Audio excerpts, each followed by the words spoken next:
agenda. We will talk about where we are vis-a-vis this goal, where are the areas of progress, what are some of the challenges, and as we talk about implementation and closing the ambition gap in this COP, we will also look at upcoming processes that we can use as opportunities to close the ambition gap and raise ambition on the SDG 7.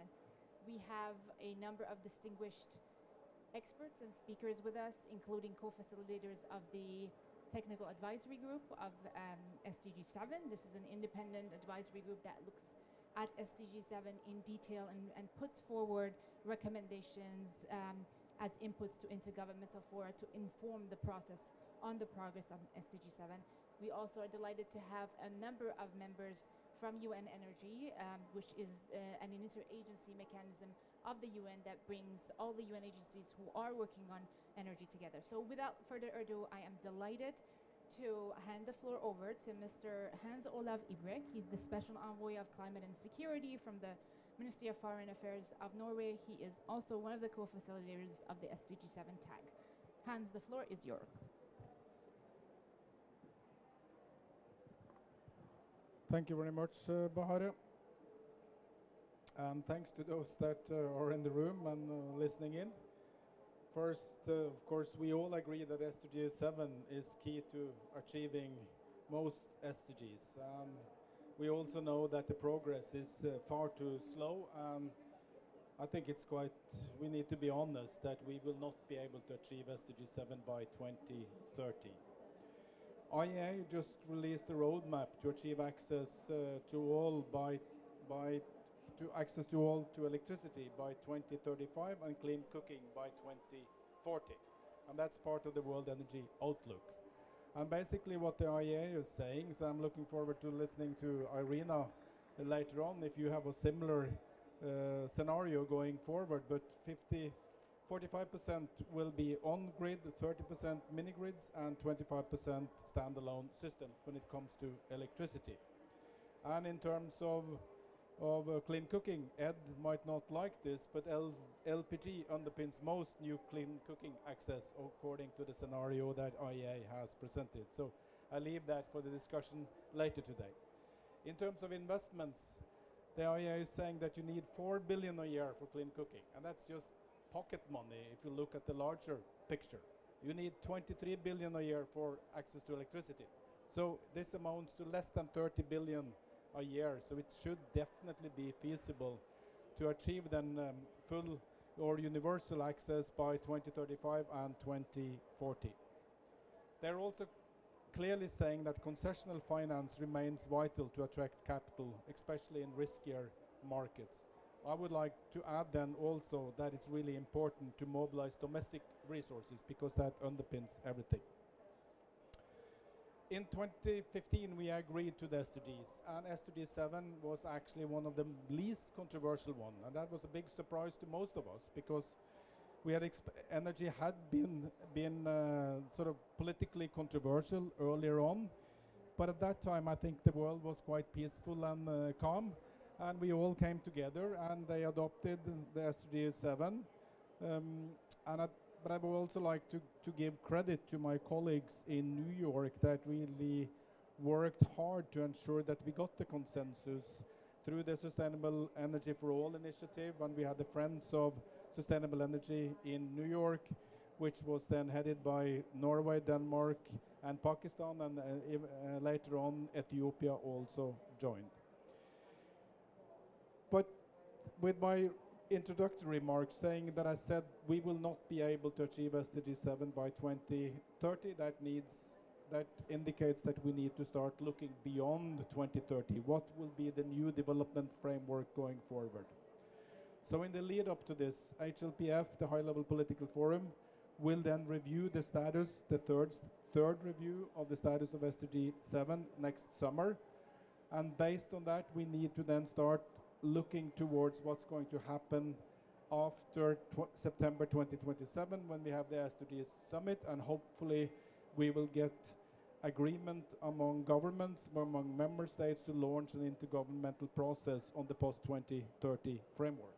And we, the energy community, we need to get prepared to this.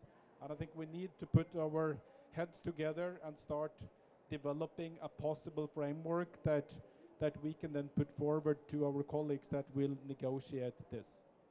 Energy equals geopolitics these days, so this will not be smooth sailing. So it's going to require a lot of hard diplomatic work from all of us in order to be on the sort of page, the page that will come out hopefully towards 2030. So we need to work closely together to ensure that we get broad-based support to sort of pave the way that we can get an endorsement from all member states towards the end of this decade. Good luck with your discussion. Thank you. I have 3 competing events at the same time, so I have to run over to the African Pavilion, and then I'll come back here afterwards. Thank you. Thank you so much, Hans-Ola, for being with us despite your busy schedule. I would now like to invite the panelists to please join the stage. As I introduce you, Ms. Lara Williamson, Senior Advisor of Executive Director, REN 21. Thanks, Lara. Mr. Antonio Bernardini, Chief of Staff of IRENA, welcome. Ms. Gabrielle Elizondo Azuela, Practice Manager, Energy Sector, Latin America and the Caribbean of the World Bank. And of course, we have Mr. Ed Brown, Professor of Global Energy Challenges, Loughborough University and Research Director for Modern Energy Cooking Services. Welcome everyone to the panel. So Hans very clearly highlighted the sort of historical trajectory in terms of how energy entered the Intergovernmental Forum on Sustainable Development. It continues to be an important topic. And going towards 2026, we have the review of SDG 7. It's a formal process under the sort of high-level political forum that we have an opportunity to look at where are the enablers to advance progress on SDG 7 in order for us to achieve it by 2030. So let's have a conversation around that. Maybe I can start with Lara. Tell us about where we are with renewables. What are the progresses you have seen within REN 21? What are the challenges? What are the barriers that we need to address? Thank you, and thank you for this invitation. We are seeing progress. A renewable energy future is inevitable, but it's not happening fast enough.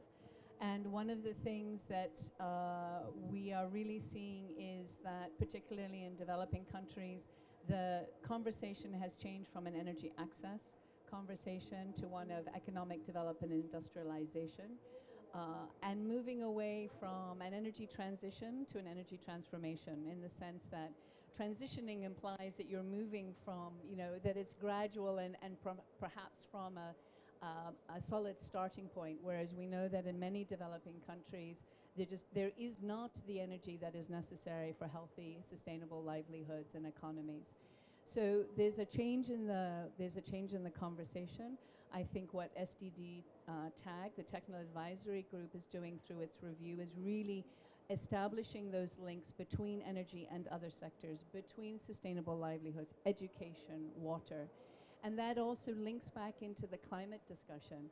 In developing and emerging economies, climate is a non-starter in the sense that they have not historically been responsible. They may be in the future if their economies grow at the pace that they would like to see. But at the moment, it's very much about how renewables can support on adaptation and resilience. How is it that renewable energy can help communities, economic sectors adapt, whether we're looking at agriculture through the provision of energy services for cold chain, water, making sure that after floods or climate change, the effects of climate change impacts, that you still have the energy needed for water for purification and distribution. So it's heartening to see that the conversation is moving from pushing electrons down a pipe or down wires or BTUs down a pipe, and really saying what is the demand and how can renewables meet that demand in a changing climate that is in line with the impacts that we're seeing with climate change. So that energy, renewable energy, and I'm a bias, I speak from a renewable energy perspective, is really about bringing the energy security and resilience we need for the necessary economic development and industrialization. Thanks so much.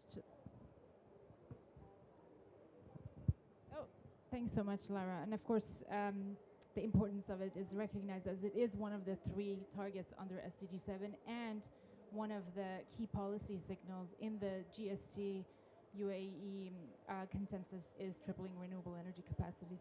Staying on that topic of renewables, Antonio, IRENA together with IEA and others is sort of tracking progress on SDG 7. When it comes to renewables, we do see disparities across the world, particularly in the most vulnerable countries, in the energy poverty domains. What is your experience and takeaway from IRENA's perspective on how these countries are dealing with this disparity?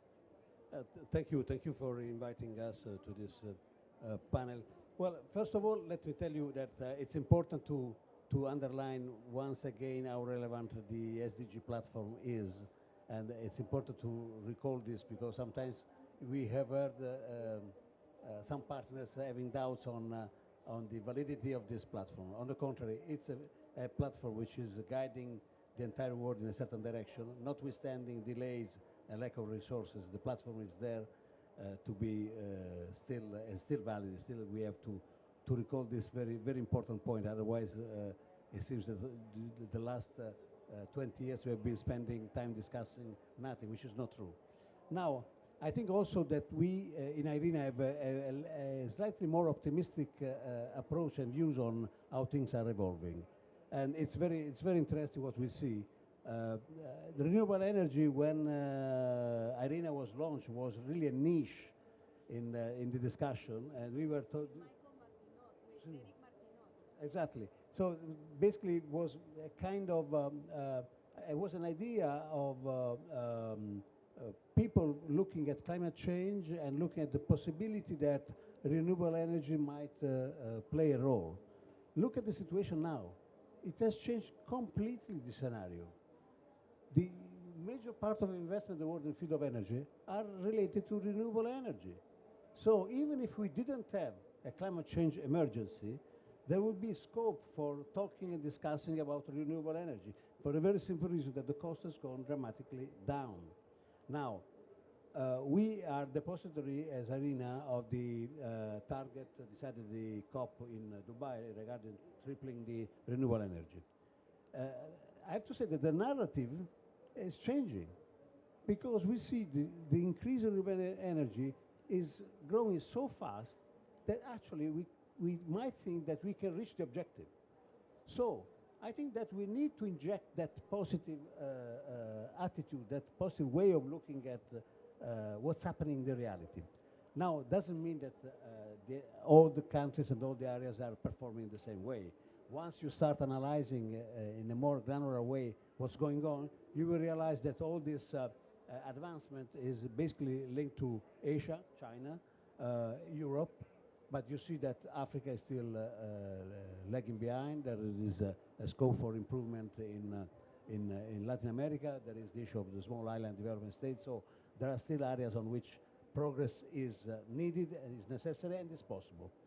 So I think that is the right perspective to look at the kind of problems that we have to face. There are problems that the market is solving because investments are going in renewables.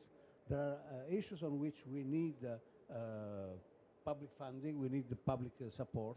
We need to combine and elaborate policies which are tailor-made for the countries and the situation where we want to intervene. But things are moving. Things are moving in the right direction. And we will dedicate the Assembly of IRENA in January a section to SDG 7, just to underline how important it is to reach this objective. Excellent. Thank you for that and for keeping optimism high. We definitely need it, and there is a reason to be optimistic. The transition is happening in the real world, and it's unstoppable. Gabriella, maybe we can focus now on electrification, another target of SDG 7. This is one of the targets that there is progress. And for everyone to know, out of the 169 targets under the Agenda 2030, only 18% of them are on track. Many are lagging behind, and there's moderate progress on some. This one on electrification, there's some progress, yet over 600 million people still lack access to electricity.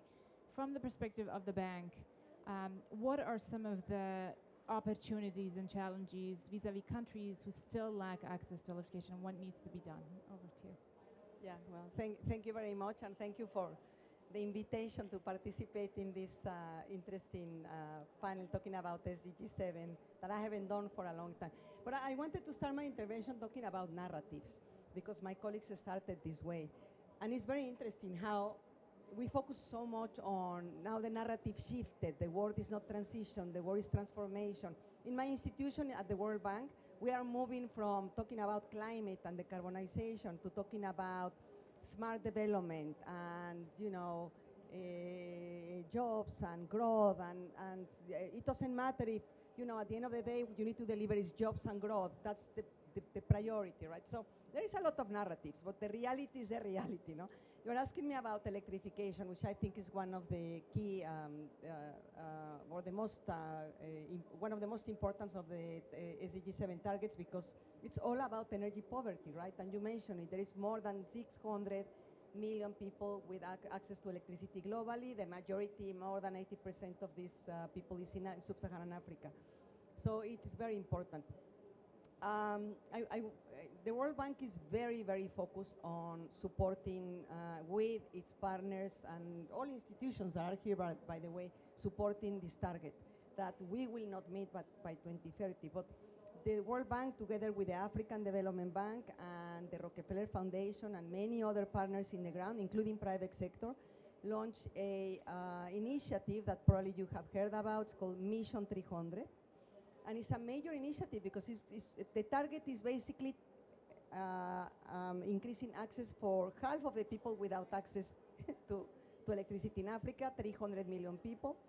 And it's a major undertaking. It's a major undertaking. We are going, the framework is interesting because it's all encompassing. It covers generation, transmission, distribution. It covers on and off grid electrification. And it covers regional integration as well, so major regional integration in Africa. So it's very, very, very big. No? I wanted to give you a few numbers about Mission 300, but I need to read my notes. So we established it in July 2023. We have so far, and as I said, the target is 300 million people with multiple partners. We have about 85 active access projects under Mission 300. And I can mention a few of the ones that are most important. We have invested so far about 8 billion, only the bank, but we expect that we are going to fundraise about 35 million from IDA, which is the International Development Association, that is basically the organization at the World Bank that provides with resources, credits and grants to very, very poor countries, and this is the case of Africa. Most African countries are IDA countries.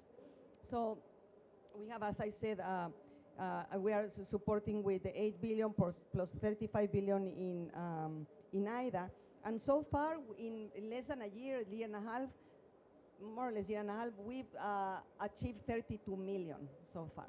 So it's going to be we realize that the target is super ambitious. I mean, it's going to be difficult to reach, but everyone is on it. But we are actually going at very fast pace with this. And I also wanted to mention that we are very focused on the financing, on how to do it, and on programmatic approaches. We realize we cannot go project by project. We have various things that we call multi-phase approach instruments that basically, for a group of countries under a programmatic approach in phases, we have a kind of a playbook of how to do things, and then we basically deploy this playbook in phases in 10 countries in different areas of Africa with a lot of different partners, right? And for example, we just approved the big power pool in Eastern Africa to connect various countries and make sure that connections happen faster. We have a project that's called Accent for the countries that require more of the off-grid, mini-grids and off-grid. So really it's a major undertaking, and I think I think we're going to reach if Mission 300 is successful, I have no doubts that we will reach this target. When, I don't know, but I think at least we need 10 years more for this. So perhaps 2035, no? But there is very good alignment of intentions globally to achieve the goal. Thank you so much, and also for highlighting a concrete initiative that's focused on this with a timeline on when we can achieve it. I think that's excellent. Ed, you're the biggest advocate of clean cooking. Another important target under SDG 7. Tell us, where are we vis-a-vis clean cooking? What are the positive signs that give you hope to keep going with the cooking, access to universal clean cooking that over 2 billion people still lack? Over to you. Thank you very much. I think I'm going to start, though, with the reality, which is whilst